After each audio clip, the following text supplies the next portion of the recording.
Tell us more about kung sino siya, ano yung mga naging requirement niya bago mag-undergo ng dating. So this celebrity used to be with ABS-CBN. She has been working with ABS-CBN since she was young. So of course, part of our matchmaking is confidentiality. I will not be able to divulge. But if you go to my Instagram, Dating Coach D, makikita mo yung picture niya, tsaka yung afam, nasa Palawan sila nakatalikod. So that siguro magkakaroon na kayo ng idea kasi blur lang namin yung mukha. But this person is really having a hard time dating. Not because she wasn't beautiful. She's sexy, beautiful, accomplished. But the problem is, pag nakikipag-date siya, trust issues. Nakikipag-date ba to kasi celebrity ako? Baka gagamitin lang ako nito eh. So, yun yung naging positioning namin sa dating company namin na we're gonna help you find somebody na deserve mo, nakamatch mo. Hindi naman yung oo nga, sobrang a shining star, tapos biglang since wala siyang makadate na ganong level, she would have to settle. We don't want that. Because they're also accomplished men na bagay sa kanya, no? But all we have to do is i-meet yung accomplishment na meron kami as clients and ikaw naman na maganda, mabait, tapos humble pa, then we just connect their worlds. Kasi sometimes the reason why hindi mo mahanap yung the one mo is because lack of network. Marami nga siyang network of celebrity. Maraming successful. Pero hindi nagmamatch sa kanya kasi ayaw niya yung lifestyle na busy na nga ako sobra. Tapos yung partner ko pa, hindi ko pa makikita. So we matched her with a businessman who can work anywhere in the world. So actually, yung businessman na yon, yung AFAM, meron siyang matchmaker sa US, sa Europe, sa Canada, tsaka sa Malaysia. Pero sa lahat ng matchmaker that he was able to work with, sa Pilipinas na nga siya ngayon nag-base. Kasi yung matchmaker niya sa Pilipinas, yun yung nakahanap ng the one. And he said that to us. That's why he said, Coach B, dito na ako mag-base sa BGC. Kasi dito mo nahanap yung the one ko.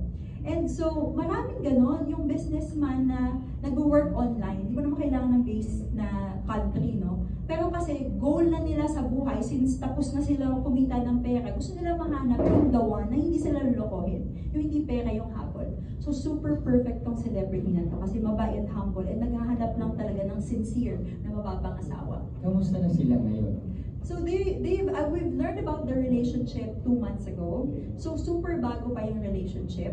2 weeks ago lang kami napabigyan ng picture na out. But there's so many relationships na hindi na lang din namin nalalaman until 3 years after when it's wedding time.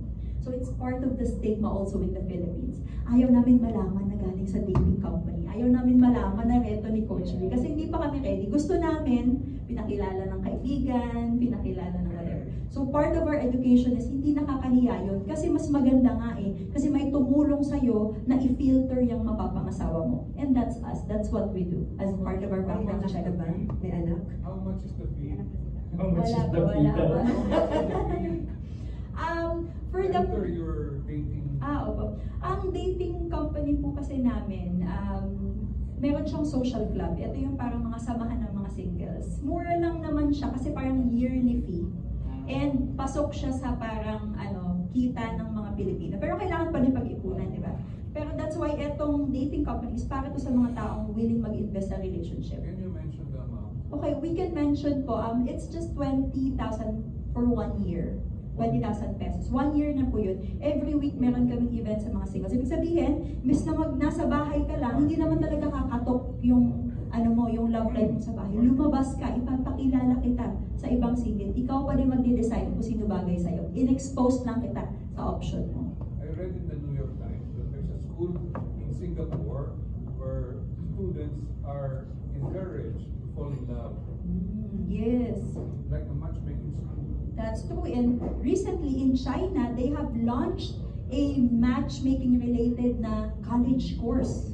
Ibig sabihin, tinuturo na po ito. Kasi oo nga, wala sa curriculum natin kung paano magmahal, paano pumili ng partner. Kaya tsamba-tsamba lang. The course is how to fall in love. It's how to fall in love. Oh, diba? That's very possible po. And it's part po ng development ng human being. Dati, we're just learning how to find food. Diba? Maslow's hierarchy of needs. Now, we are learning how to intentionally love. What does that say of our culture as a people? For the Philippines, now that we're opening up about it, You that have to be taught how to love. Yes, actually, we have the natural skill to love, but we do not have the natural skill to date. Yung pagmamahal kahit bata, kita mo pag pinadede mo yung bata, yung fact na nilalagay nila yung kamay nila sa mouth ng mommy, kasi they want to return the favor. You're feeding me, let me feed you. That's already love, no? But dating yung pagpili ng partner, hindi po natural yun. Skill kasi yun eh. Parang pakikipagkaibigan, pakikipag-network, pakikipag-usap, binibuild. Kailangan may oras na nilalagay doon sa pag-aaral ng another human being. Ayan. Kay Ma'am Stargazer. And syempre ma'am, last quarter na ng taon, magiging mabenta ka lalo. So, syempre, coming from medyo showbiz yung ano ko. So, meron ka bang predictions na kung sino yung mga artistang bobongga itong last quarter and of course next year? Wala pa. Hindi ko pa tinitingnan. Actually, kakaano lang, ano. But umiiwas kasi ako sa political. You know why? Yes. Okay. Sabihin mo man ang totoo, mababash ka. Sabihin mo hindi totoo, mababash ka pa rin. So, cryptic ako pag naglagay ng predictions. So, pag naglagay ako, merong ganito na letter R, merong ganyan, para na lang hindi to keep them guessing. But actually, tukoy ko. Ano ang reason bakit hindi ako masyado sa... So, although na, hindi naman bago na natatanong ako, sinong presidente mananalo, whatever. May political din naman ako leanings eh, di ba? So, ayaw ko lang, di ba, wala akong magawa kung itong ganitong presidente ang mananalo. Kaya lang, ang nangyayari kasi, kino-condition natin yung mind ng tao. Kapag nagano tayo, and I'm very responsible and ethical about that. Ayaw ko mag-condition dahil binihiyayaan ko ang tao pumili. Kasi pag sinabi ni Star, hindi magpanalo na yan. Di lahat bubutuhin na lang yun. Ayaw ko. Kasi kailangan yung right to suffrage, kailangan yun magawa nila. Pero lalabas din ako ng ganyan. Paglalabas ako, kaya lang, naawa ako sa sasabihin ko hindi mananalo. Naawa ako. Kasi totoo lang, marami talagang pasaway na hindi mananalo. Kahit na sure siya na mananalo siya. Hindi siya, siguro alam mo na yung sinasabi ko. Kasi lalo na ngayon ma'am, meron tayong superstar at meron tayong star for or season. Yes, oo, sabay-sabay. Ano. Pero meron, abangan niyo yan pagdating ng November, December, naglalabas na ako niyan. Kasi ngayon, kapapasok pa lang, hindi pa yan nakukulate lahat. Hindi pa nakikita. Hindi ko alam kung sino matakbo. Pero setting aside yung politics, ma'am, Yes.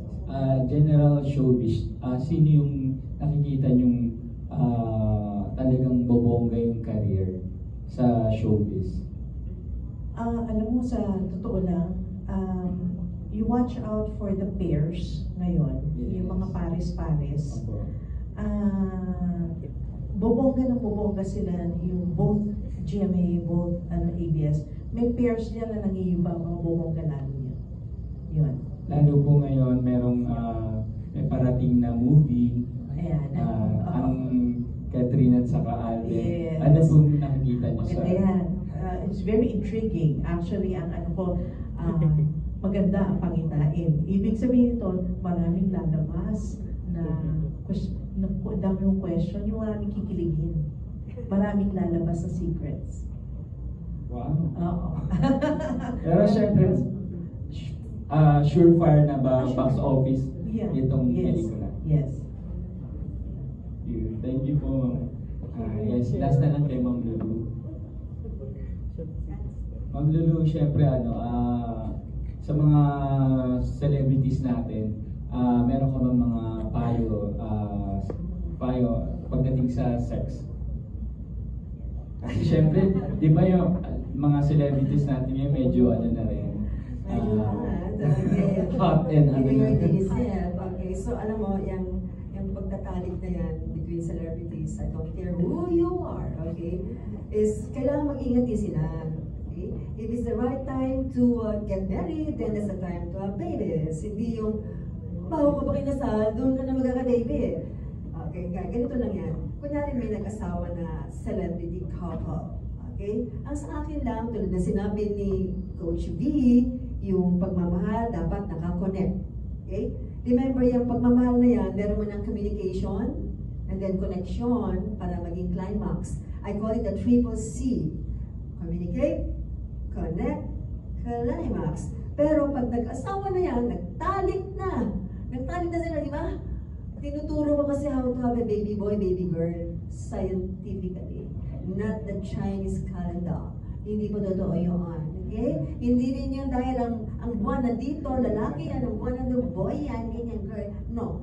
Scientific way of how to have a baby boy, a baby girl, I can teach that scientifically. Pati yung mga positions po. Kasama doon yun. Best position Kung gusto mo boy o girl, ituturo ko yan. Kaya lang, wala na oras sila. Thank you po. Good luck po sa mga shows.